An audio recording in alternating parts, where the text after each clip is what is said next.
Hey there, TaxBots. I'm Justin Spicer with Legal Aid of Southeast and Central Ohio, and I'm joined by Kathy Hoover and Luke Menak, attorneys with our Low Income Taxpayer Clinic.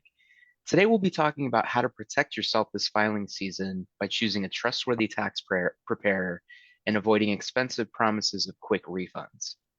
So, Kathy, I've been seeing all these advertisements for tax preparers saying they can get me my refund quickly. What's going on there?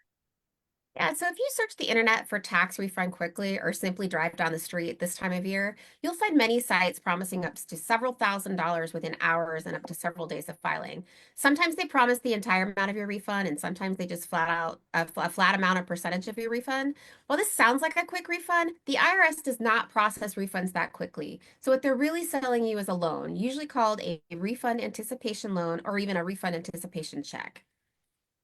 Luke, what is that term? Refund anticipation loan. So a refund anticipation loan is a short-term loan that's based on a taxpayer's expected refund for that year. The taxpayer uses the lender to give you an advance for the money that you're expecting to receive from your tax refund, minus their preparation fee and fees for the loan. Once the IRS releases your official refund, the money goes straight to the lender to repay the loan, and if there's any money left due to you, they'll issue you a check or deposit that amount into your account. So, Kathy, what are some of the downsides to a refund anticipation loan? So while it may look free, it is probably not free. It's actually certainly not free. As Luke mentioned, they take fees out of your refund and charge you a large fee, so you end up with a refund that can often be a lot less than you're actually owed. You may not even realize the impact on your refund, since the fees can be buried in the fine print and lumped together. But the fees for these loans can be more than 10% of your total refund. The lenders may also check your credit, which could affect your credit score. And also, if your refund is delayed or denied later by the IRS, you may have to pay that tax preparing service a monthly fee until they get repaid for their loan. Wow, really sounds like refund anticipation loans are not the way to go. So, what's the best way to get a refund quickly without being charged all those fees? And the best way to get a refund quickly without paying unnecessary fees is to file your return electronically using a trustworthy tax preparer and to have your refund directly deposited into your bank account. Refunds are usually deposited by the IRS within 10 to 14 days after filing, and sometimes much sooner. There is no fee for this. So, Kathy, are all refunds issued that quickly? So by law, the IRS cannot issue refunds that claim the earned income tax credit or the refundable portion of the child tax credit before February 28th of each year. Electronically filed returns claiming these credits typically take 21 days to process, and refunds will be issued. Paper returns will take an additional 4 weeks to process. Are there any other things that can delay the processing of a return, Luke? Where can I see the status of my refund?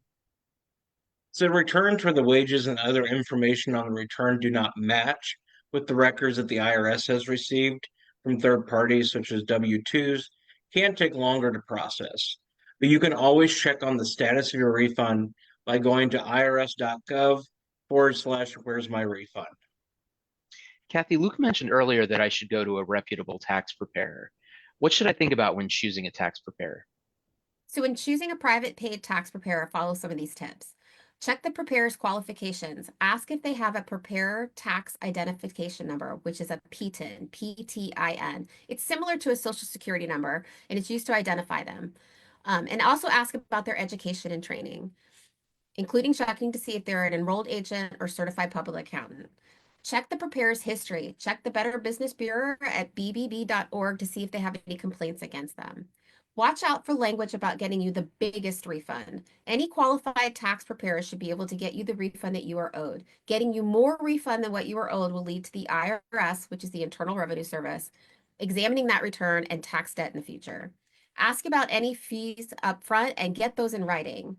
Make sure the preparer can electronically file your tax return. This is required of all paid preparers that prepare more than 10 returns a year. Do not agree to deals that promise to get you your refund faster, like we just talked about. You can pay hundreds or even thousands of dollars to get your money maybe just a few weeks earlier. Ask around people in your community and see if they've had problems with certain tax preparers. And finally, be sure to protect yourself. Always get a complete copy of your tax return, including all schedules, and keep it for your records. Make sure the preparer signed it and included that PTIN that I mentioned earlier. Also, avoid any preparer who asks you to sign a blank tax return or tells you that the refund has to be direct deposited to a bank account under their control. So, Luke, let's say I can't afford to pay out of pocket for tax prep. What can I do? There are a lot of free tax resources out there for middle to low income individuals. You can try to find those tax resources like a volunteer income tax assistance site that's called a VITA, it's VITA, or the AARP also has tax sites. You can find those by going to irs.treasury.gov / free tax prep or taxaid.aarpfoundation.org. You can also just Google a VITA site near me, and you can likely find those websites. They offer in person, remote, and hybrid appointments, and they're all done by trained volunteers that are trained through an IRS certification. You can also call 211 if you live in a 614 area code, and they can help you find a VITA site near you. You can also get help remotely at www.getyourrefund.org / UWCO. Virtual tax preparation is done by a trained volunteer, and they have that available in English or Spanish. So, what if I want to pay my or prepare my own tax return, Kathy? Do I need to pay for that? No, you can file your own tax return for free using several online options. The first is start at liveunitedcentralohio.org. That's liveunitedcentralohio.org / tax time if you are in Central Ohio. You can use getyourrefund.org / DIY, which stands for do it yourself. So that's getyourrefund.org / DIY. You can also start at the irs.gov / free file site. Again, that's irs.gov / free file.